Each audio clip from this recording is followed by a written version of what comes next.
युवा धर्म से जुड़ता तो है, वो कार्य भी सारे करता है, वो पूजा पाठ भी करता है, लेकिन आज का जो टाइम है ना, अगर हम बात करें विश्वास, जब यूथ को विश्वास किसी चीज पर नहीं होता ना, तो उसका मन हट जाता है। बिल्कुल। और आपने देखा भी होगा आज के में इतने ज्यादा कथावाचकों की अगर हम बात कर लें, लोग नए नए कथावाचकों को सुनते हैं, युवा कोई कुछ कह रहा है आज के डेट में, कोई कुछ बताता है, तो यूथ भी ना कंफ्यूज हो जाता है बहुत ज्यादा कि आखिर मैं किस पे विश्वास करूं। इन्होंने कहा पूजा पाठ करो, मैंने कर लिया, भगवत गीता सुनने के लिए कहा, मैंने वो सुन ली, लेकिन मेरे जीवन में एक्चुअल में सही मार्गदर्शन क्या है, वो यहाँ कंफ्यूजन में उनको रहना पड़ता है। बिल्कुल बिल्कुल बिल्कुल, आपने बिल्कुल ठीक कहा है कि आज की परिस्थिति ये है कि राह पर चलने वाले लोग कम हैं और राह दिखाने वाले लोग ज्यादा हैं। बिल्कुल, हर कोई उपदेश तो बताना चाहता है, हर कोई अपने अपने रास्ते चलाना चाहता है, आप ऐसा कर लीजिए, आप ऐसा कर लीजिए, लेकिन चलने वाले कम हैं।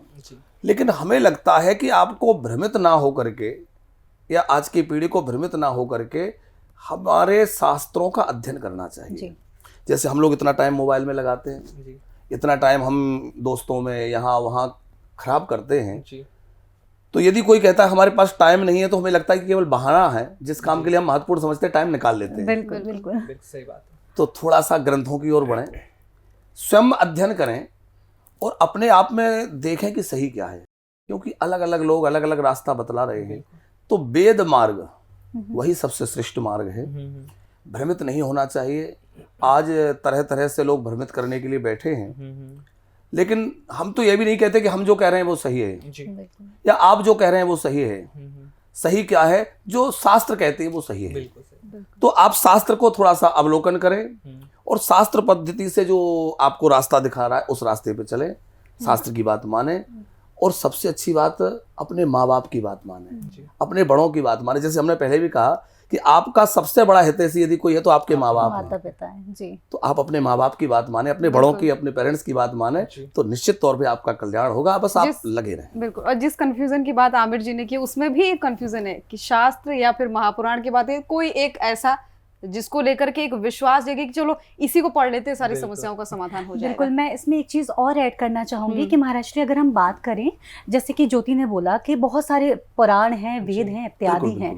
अब इसके साथ में जब हम गीता की भी बात करें तो गीता भी बहुत सारी हैं। श्रीमद् भागवत गीता है, अष्टावक्र गीता है। तो गीता का भी अगर हम पढ़ें तो कौन सी गीता पढ़ें? देखिए, हमारे यहाँ ग्रंथ तो इतने हैं कि जीवन पर्यंत व्यक्ति उनकी सूची भी ठीक से तैयार नहीं कर सकता।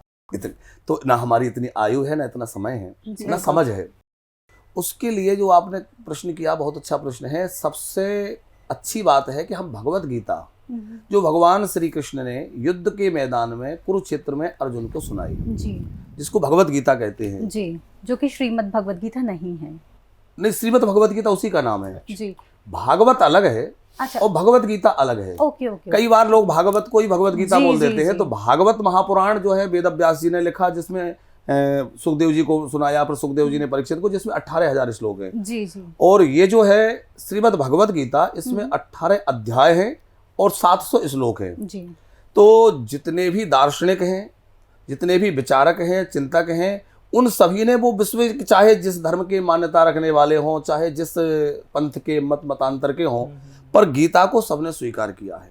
जो श्रीमद् भगवत गीता है वो एक ऐसा ग्रंथ है कि उसको सभी ने मान्यता प्रदान की है। और आज विदेशों में भी कई यूनिवर्सिटी में कई जगह गीता पढ़ाई जा रही है। तो गीता एक ऐसा ग्रंथ है, यदि ये कहा जाए कि सारे ग्रंथों में ऐसा कौन सा ग्रंथ है जिसको पकड़ लिया जाए तो सब कुछ हो जाएगा, तो वो हमें लगता है श्रीमद् भगवत गीता है। वो भगवत गीता के पठन पाठन से, उसके मनन से, उसके ऊपर आचरण करने से सर्वविध कल्याण होगा, और वो सब प्रकार से आपका रास्ता दिखाने के लिए पर्याप्त है। अच्छा महाराज जी, ये सवाल तो निकला था इनके सवाल से। एक्चुअल में मेरा सवाल ये था कि कलयुग चल रहा है। जी। और बीते युग की बात करें तो हम सुनते आते हैं वरदान, श्राप। हाँ, तो आज के डेट में क्या काम करता है? क्या डरना चाहिए? लग जाएगा बिल्कुल। बहुत अच्छा प्रश्न है। देखिए, ऐसा है, पुराने समय में लोग तपस्वी होते थे जी। उनके अंदर इतना तेज होता था कि वो जो कह दे, उनके अंदर वाक सिद्धि थी एक तरह से। किसी को कह दिया कि तुम्हारा ऐसा हो जाएगा तो हो जाएगा, क्योंकि उनके अंदर वाक सिद्धि थी। सत्यवादिता थी, तपस्या थी, जीवन में इतना तेज और तप था कि उनके जो कह दिया, अच्छा या बुरा, श्राप अथवा वरदान, तो वो फलीभूत होता था।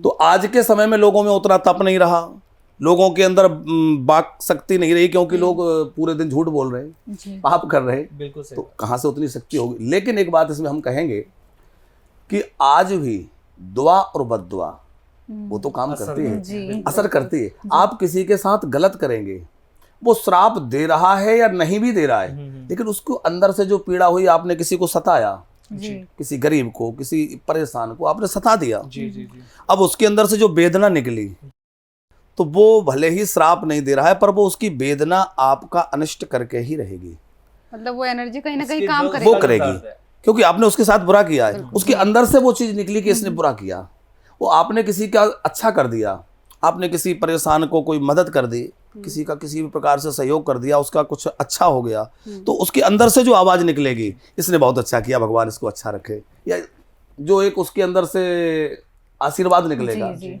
तो वो भी बिल्कुल काम आज भी करता है और वो तो करता रहेगा।